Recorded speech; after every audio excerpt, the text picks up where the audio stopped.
네, 감사합니다. 오늘, 오늘 말씀은 시편 81편입니다.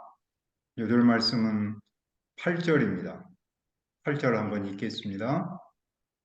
내 백성이여 들으라. 내가 내게 증언하리라. 이스라엘이여 내게 듣기를 원하노라. 말씀의 제목은 들으라입니다. 아내와 남편 사이, 또 엄마, 아빠와 아들, 딸의 사이를 가장 건강하게 이어주는 끈은 무엇일까요? 그것은 상대의 말을 잘 듣는 겁니다. 그러면 하나님과 우리 사이를 가장 건강하게 이어주는 끈은 무엇입니까? 1절을 보십시오. 우리의 능력이 되시는 하나님을 향하여 기쁘게 노래하며 야곱의 하나님을 향하여 즐거이 소리칠저다. 하나님은 우리의 능력이십니다. 하나님은 전능하신 분입니다. 시인은 그분을 향하여 기쁘게 노래하며 그분을 향하여 즐거이 소리치라라고 말합니다. 소리친다라는 말은 예배한다라는 뜻입니다. 시인은 하나님을 향하여 기쁜 마음으로 예배하기를 바랍니다. 오늘 시의 배경은 초막절입니다. 히브리 달력으로 7월 15일부터 8일째인 22일까지 큰 성회를 열었습니다. 그리고 초막절을 시작할 때는 나팔을 불어 알렸습니다. 이스라엘은 초막절에는 시를 읊으며 악기를 치고 아름다운 수금과 비파로 하나님을 찬양해야 합니다. 초하루와 보름과 명절에 나팔을 불어야 합니다. 초하루, 보름 그리고 명절은 초막절을 말합니다. 이스라엘은 나팔을 불어 초막절에 하나님을 기쁜 마음으로 찬양하고 예배하도록 알려야 합니다. 왜 그렇게 해야 합니까? 그것은 하나님께서 이스라엘에 주신 율례이며 야곱에게 주신 하나님의 규례이기 때문입니다. 축제는 하나님이 만드셨습니다. 하나님께서 그렇게 지키도록 하셨기에 그들은 그렇게 지켜야 합니다. 하나님은 언제 이 규례를 주셨습니까? 이스라엘이 애굽에서 나와 광야에 살 때에 하나님께서 주셨습니다. 그 목적은 내가 이스라엘 자손을 애굽 땅에서 인도하여 내던 때 초막에 거주하게 한 줄을 너희 대대로 알게 함이니라입니다. 그런데 그때 시인은 광야에서 알지 못하던 말씀을 들었습니다. 그 내용은 무엇입니까? 6절을 봅시다. 이르시되 내가 그의 어깨에서 짐을 벗기고 그의 손에서 광주리를 놓게 하였도다. 하나님께서 애굽에서 종살이했던 이스라엘의 무거운 짐을 벗겨주셨습니다. 그들은 애굽에서 건축 일을 했는데 광주리에 흙과 돌을 담아서 옮겼습니다. 하나님께서 이스라엘 손에서 그 광주리를 내려놓게 하셨습니다. 하나님은 이스라엘을 애굽의 노예로부터 해방하셨습니다. 그때 이스라엘은 애굽에서 노예로 사느라 힘들어서 구원해 주시도록 하나님께 부르셨습니다. 주님은 그들의 기도를 들으셨고 그들을 구원하셨습니다. 하나님은 시내산에서 우레소리로 나타나셨습니다. 그런데 주님은 그들을 무리바 물가에서 시험하셨습니다. 본래는 이스라엘의 하나님을 시험했습니다. 하지만 하나님이 그들을 시험하셨습니다. 하나님은 무엇을 시험하셨습니까? 8절을 다시 한번 읽읍시다. 내 백성이여 들으라. 내가 내게 증언하리라. 이스라엘이여 내게 듣기를 원하노라. 하나님은 이스라엘을 내 백성이라고 부릅니다. 이스라엘은 하나님의 백성이고 하나님은 그들의 하나님이십니다. 이스라엘과 하나님과의 관계는 아들, 딸과 아버지의 관계처럼 매우 친밀하고 인격적입니다. 이 관계를 유지하는 길은 무엇입니까? 들으라입니다. 들음은 하나님과 그 백성의 관계를 유지하는 끈입니다. 그들은 무엇을 들어야 합니까? 하나님께서 그들에게 증언하는 내용입니다. 증언은 훈계입니다. 그러므로 이 말씀을 이렇게 말할 수 있습니다. 들어라. 만약 내가 내 말을 듣는다면 내가 내게 훈계할 것이다. 들어라. 내가 내게 경고하겠다. 나는 네가 내 말 듣기를 바란다. 하나님은 강조합니다.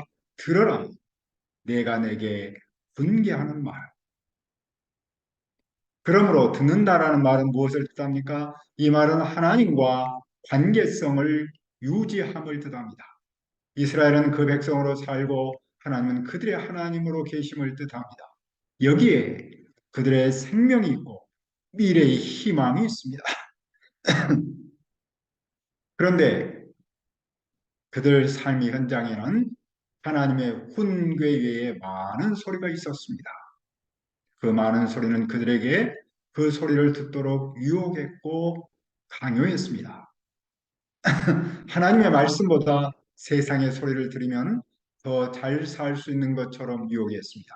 세상에서 하나님의 말씀만 들으면 장래를 보장할 수 없는 것처럼 강요했습니다. 그들은 하나님의 말씀을 들으면서도 세상 소리를 들었습니다.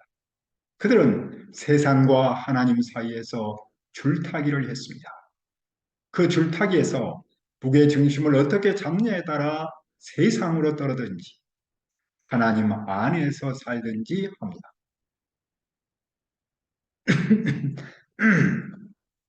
오늘 우리가 믿음으로 산다, 크리스천으로 산다는 말은 무슨 뜻입니까? 하나님의 말씀을 듣는다라는 뜻입니다. 교회는 주일 예배가 있고 주일 예배의 핵심에는 설교가 있습니다. 그 설교의 본질은 하나님의 말씀을 증언하고 그 말씀을 듣는 일입니다. 그런데 일부에서는 하나님의 말씀을 증언하기보다는 선교자의 말을 전하고 심지어 설교자가 세상의 소리를 증언하기도 합니다. 그러다 보니 교인은 하나님의 말씀보다는 세상의 소리를 듣기 쉽습니다. 이런 모습이 극단으로 나타나는 현상이 이단입니다. 최근 언론에 등장하는 이상한 집단들의 전형을 보면 성경을 빙자하여 또는 성경을 이용하여 자기 말을 전하고 그 말을 듣도록 한 데 있습니다.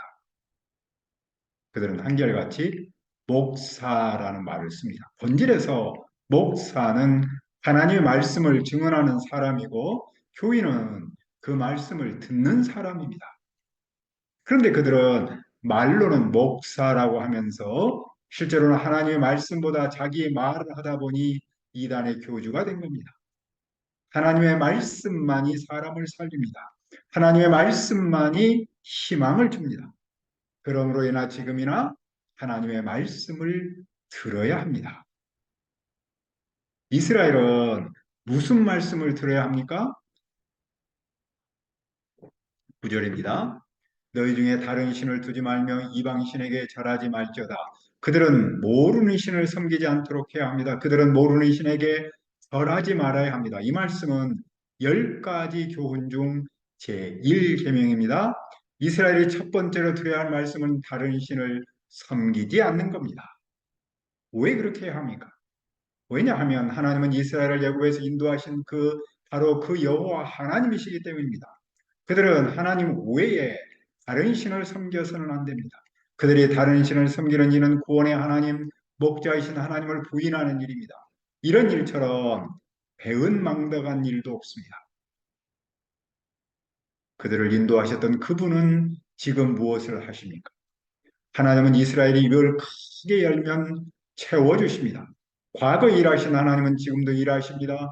과거에 그들을 구원하셨던 그분은 오늘도 그 백성과 함께 하십니다. 복을 넘치도록 주십니다.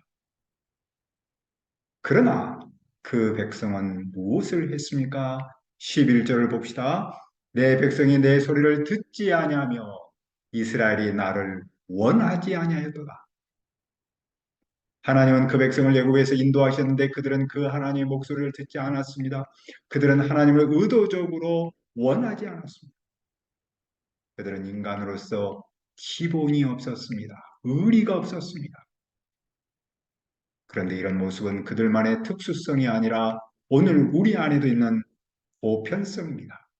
하나님과의 관계에서 사람이 자주 범하는 악한 모습 중 대표이지요. 그러므로 하나님은 그들을 어떻게 하셨습니까? 하나님은 그의 마음을 완악한 대로 버려두셨습니다. 그들이 마음대로 하도록 하셨습니다. 버려둔 자기 마음대로는 순종하지 않은 그들에 대한 하나님의 벌입니다. 로마 시대 때 하나님께서 사람들이 마음의 욕심대로 살도록 버려두셨더니 그들은 하나님의 진리를 거짓으로 받고 창조주 대신에 피조물을 섬겼습니다. 여자들은 남자와의 바른 관계를 바르지 못한 관계로 바꾸고 남자들도 이처럼 여자와의 바른 관계를 버리고 서로 욕종에 불탔습니다. 남자가 남자와 더불어 부끄러운 짓을 했습니다. 그런데 어떤 사람은 자기 마음대로 사는 일을 최고의 행복으로 여깁니다. 하나님이 없다는 증거로 생각합니다. 인간 어리석음의 극치입니다. 하지만 하나님은 그들을 향해 다시 무엇을 하십니까? 13절을 봅시다. 내 백성아 내 말을 들으라. 이스라엘아 내 도를 따르라. 은혜로우신 하나님은 그 백성을 완전히 버리지 못하십니다. 그분은 그 백성을 향해 다시 권면합니다. 내 말을 들어라. 내 도를 따르라. 도는 하나님이 세우신 축제일에 관한 규정과 하나님이 그들에게 하신 말씀입니다. 들어라, 따르라 라는 말에는 고집대로 사는 그 백성에 대한 하나님의 안타까움이 담겨 있습니다.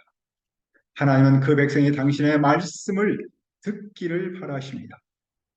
그들이 듣기만 하면 어떻게 하십니까? 14절입니다. 그리하면 내가 속히 그들의 원수를 누르고 내 손을 돌려 그들의 대적들을 치리니 하나님은 그들이 말씀을 듣기만 하면 그들의 원수를 정복하십니다. 그들의 순종만 하면 원수를 하나님께서 친히 물리치십니다.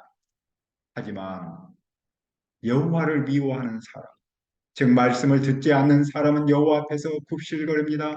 그들의 시대, 즉 그들의 형벌은 영원할 겁니다. 그러나 이스라엘은 어떻게 하십니까?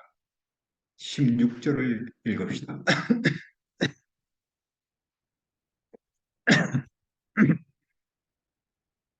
또 내가 기름진 밀을 그들에게 먹이며 반석에서 나오는 꿀로 너를 만족하게 하리라 하셨도다.